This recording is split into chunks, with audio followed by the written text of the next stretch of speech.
Hello, I'm the Arizona Silverback, and today we're going to answer the question, does size matter? You might be surprised. Let's find out.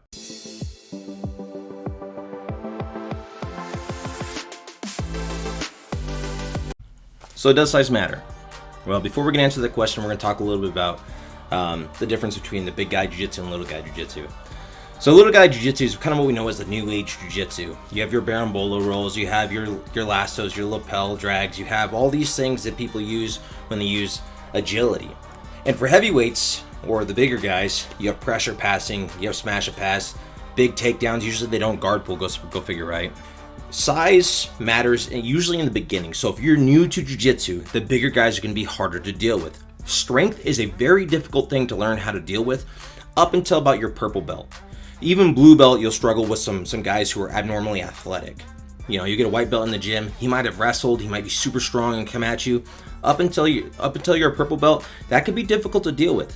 If he's big and he's strong and you're a little guy. As a big guy, it could still be difficult to deal with. You might stalemate with somebody. So when I was a purple belt, I was a very experienced purple belt. I did no-gi, I wrestled, I had all this experience, and I was an ultra heavyweight. So I went and fought the heavyweights, no big deal. When with all of my experience, heavyweight was difficult bracket because there's some beast guys in there with me. Like one of the guys named Victor Hugo. He was coming up with me, and every time I'd run into him, man, he's a monster. But overall, I did fairly well. The hardest matches, though, that I ever had was fighting the little guys. So I'd win my division, I'd go inter absolute. And when I did inter absolute, you know, I do fairly well, but man, as soon as I hit those 165s to 185s, and even the 145s, those guys were monsters. My hardest match ever was with the guy in Portuguese. They call him the Duck, and he's a multi-world champion. He's really good. He was really good back then too. And I, at a certain point in time, thought that match I was going to die. It was so hard that at the middle of the match, I was looking at him. I was trying to take breaths, and my heart was pumping as fast as it could. And I've fought in wrestling. I've been fighting and competing my whole life. And at this point in time, I was like, this could be the match that kills me, because there's no quitting him. He's used to dealing with big, strong guys.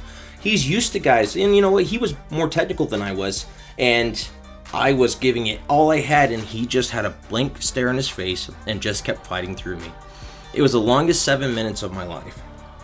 I came out with an advantage, and won by an advantage, and some of that was just due to dumb luck. I stood up, he got behind me, and I did a forward roll, cut loose, and in doing so, I ended up in an advantageous position. And I mean, this guy, I got him an ankle lock, and I think I broke his ankle. He couldn't stand afterwards, and I mean, I heard it pop, and he took his floppy foot and kicked me off of him. Like, hardest fight of my life. And as I get up there with the more upper belts, the little guys get more and more dangerous. They say big guy jiu-jitsu can be broken because you can always compensate until you get older.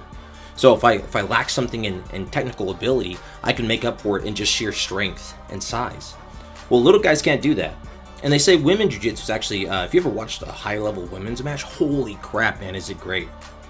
But little guys, they can't compensate like that. Everything they do, up until a certain point, has to be technical, and the reason is because they're always fighting bigger people. I would say that yes, size does matter in jiu-jitsu in the beginning, but after a while, size is irrelevant. Experience is what really matters. So, not to be that guy, but like guys tell some of the guys out there, size is not necessarily the most important part. If you're a little guy and you're getting thumped on, just hold it in the back of your head, knowing that one day you're going to be more technical than the bigger guys. And bigger guys, I can't stress this enough, if you want to be great at jiu-jitsu, or you want to even be good, I would try to put yourself in positions that you're bad at. Put yourself on your back. Pull guard. Try to hit sweeps. Use jiu-jitsu as jiu-jitsu, not just the physical side, because there's going to be a day where that doesn't work. Somebody told me when I was younger, they said, if you're going to continue to practice jiu-jitsu, act like you're an old man. Okay? Start training for your old man game now. You'll never have to make a difference, because what a lot of people struggle through, actually they say the highest belt people quit at besides white and blue is black. Most people quit at black belt because they've accomplished what they set out for, or there's a certain point in time their body's too beat up and they can't continue what they're doing, so they stop. So they said, develop a game now that you can do when you're older, and just continue to adapt. You know, it's a lifelong thing, but start now. Start the technical side of jiu-jitsu, and you'll never have to transfer.